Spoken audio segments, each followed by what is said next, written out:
Well, you realize I didn't want to go to sound like I'm pretty hoarse. Can you hear me? Is it coming out all right? Okay. Well, I'm a South African by birth, and I'm a pretty mixed mongrel as far as that goes.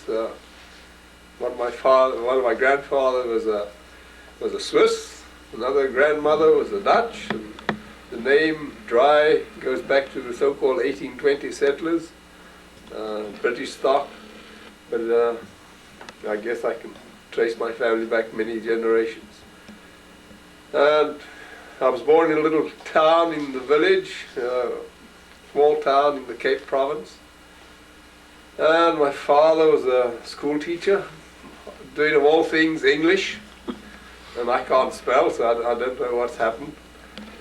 But I think I'm the youngest of 4 sons. And the second son was talking to doing chemistry. And I think that was my downfall, because after that, the remaining boys all did chemistry. So I can blame the old schoolmaster for this business. Why the hell I did chemistry, I don't know. And I went to Rhodes University simply because that's where my father went, and all of us went there. So that's pretty corny, okay. Okay, at university I did an MSc in electrochemistry, but miles away from catalysis. Then I won a scholarship to take me to the UK, and that's where I get into catalysis. But if you ask me why did I go to Bristol University, it's because the chap who advised me on the said Bristol's a nice place. So I took his word for it. I really had no particular interest in catalysis. I went to Bristol. I was going to work under Garner, who was a big noise at Bristol, but soon after I got there he retired, and I ended up with Frank Stone, who has been editing the Journal of Catalysis for donkey's years. I think that's probably why he's so well known. All right, that's how I got into catalysis. You can say I fell into it. After that, at that stage in Britain, there was a so-called one-way traffic of all the young people who graduated ended up in America. I didn't intend ending up in America, but I went to Amherst College and worked with Professor Beebe, and he was very keen on doing heats of chemisorption. Incidentally, at Bristol, I did catalysis with CO, carbon monoxide oxidation, nickel oxide, stuff like that. I haven't looked at that since. But that sort of put me in the game of catalysis. Now, all right, at Amherst, I was still in the field of surface science, if you wish. But of all odd things, old man Beebe was interested in calcium apatite for some peculiar reason, something to do with the teeth. And I did heats of chemisorption on apatite. Okay. After that was just a year. I had a good time touring the States and getting to know the world. Then I returned to South Africa. Okay, I'd met someone.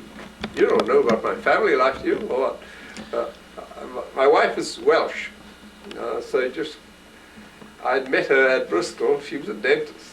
So I went back to Britain, married Margaret, and we returned to South Africa, and I got offered a job at Sasol.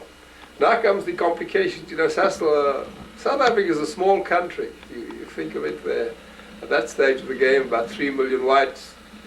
So, and the blacks were relatively unsophisticated, so all the technical people were whites essentially at that stage of the game. It's changed a lot now, obviously. And lo and behold, who's my first boss? My brother. That's how it happens. Small world. That could be pretty awkward. And okay, that was in the late 50s, when Sasol was only a couple of years old. And they were really struggling then, and they thought they better do catalysis. And I understood that one of the American advisors had told the Sasol people, stay away from catalysis, it's a dark hole from which you'll never climb out. And they chose to ignore this, so that I was appointed to start up catalysis research at Sasol. So I was just thrown into the pit there, and I had to learn about Fischer-Tropsch. Slowly we built up the lab and measured all kinds of things in catalysis and got a feel for what was going on. And a lot of our early work was really just sorting out the promoter contents of our iron catalyst. Okay, not, I don't really, we just got stuck on catalysis there for forever. Who was the American advisor that Oh, I advised? forget the chap's Yeah. name. He just said stay away from catalysis. How did Frank Stone act as a research advisor? Close interaction? Frank, no, I lost all contact with Frank. I've seen him occasionally, but on technical scale, there was no connection again. But when you were there as a graduate student, Yes. was there close interaction? Or? Oh, with Frank, sure. I mean, it was a pretty small lab, really. He had about 4 or 5 students only. We saw him every day. Is this what you're getting at? Yeah, sure. Frank's a very quiet chap. Do you know him? Yes. Okay. In fact, we called him Uncle, you must know. He's retiring next year.